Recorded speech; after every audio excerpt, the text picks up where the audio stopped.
Monsieur Danny Sévigny, président de la Chambre de commerce de Sherbrooke. Merci, Mme Trudeau. Je ne prendrai pas 10-15 minutes, ça c'est sûr.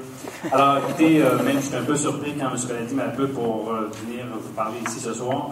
Je croirais qu'à ce moment-ci, la Chambre de commerce de Sherbrooke, évidemment, elle a un avantage, sûrement, d'avoir éventuellement peut-être la possibilité d'avoir un transport entre les villes de Sherbrooke et Magog, ou la région de Magog. Je crois que l'économie des villes environnantes est importante. Alors, si Sherbrooke va bien, si Magog va bien, je pense que les deux, ensemble, on peut s'entraider pour... évidemment, on apprécie toujours que les gens puissent venir soit magasiner, travailler à Sherbrooke, ou même venir faire des activités de loisirs. Même si Magog est une ville touristique importante, je crois qu'aussi Sherbrooke pourrait venir faire un tour ici dans un modèle de transport collectif qui pourrait être accessible à plusieurs personnes. Évidemment, on a parlé des étudiants beaucoup aujourd'hui, mais aussi des travailleurs. Il y a des gens qui, je pense que parfois, ont des choix. Bon, c'est un choix économique, c'est un choix économique de pouvoir prendre le transport en commun. Il y a d'autres personnes qui n'ont pas le choix, donc qui sont obligées d'utiliser le transport en commun.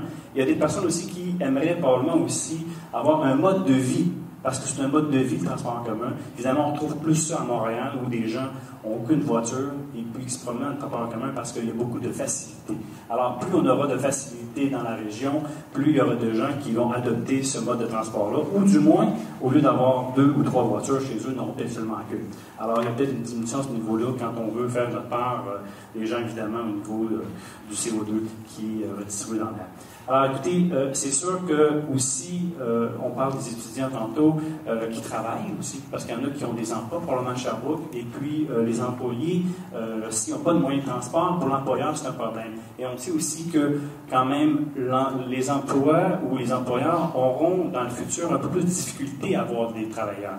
On sait que dans certains secteurs d'activité, ça va être plus difficile. Donc, il va falloir former des gens pour pouvoir remplacer des personnes qui vont aller à la retraite, parce qu'il y a beaucoup de personnes dans le futur qui vont aller à la retraite, et on aura besoin d'une relève pour travailler à ce niveau-là.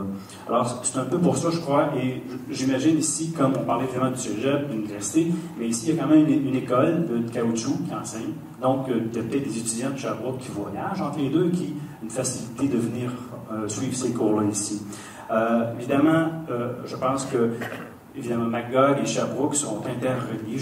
On doit vivre ensemble en harmonie et il y a un développement qui se doit se faire.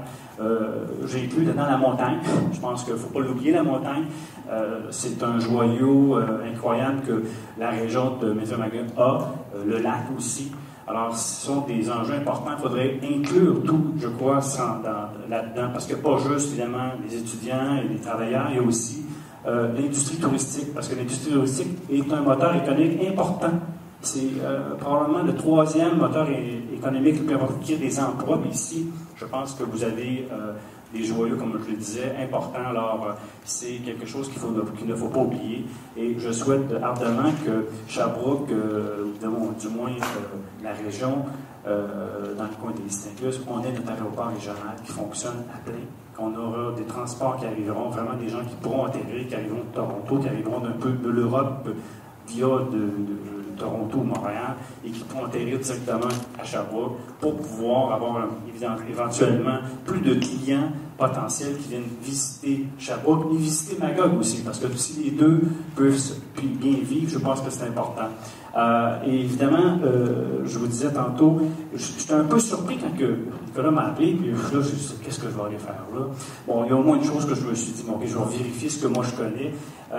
Évidemment, dans le transport, je suis impliqué un peu là-dedans, parce qu'on en fait, nous aussi, par le biais de la compagnie Location Sévigny. Et je me suis dit, aujourd'hui, il me semble que j'ai vu des choses.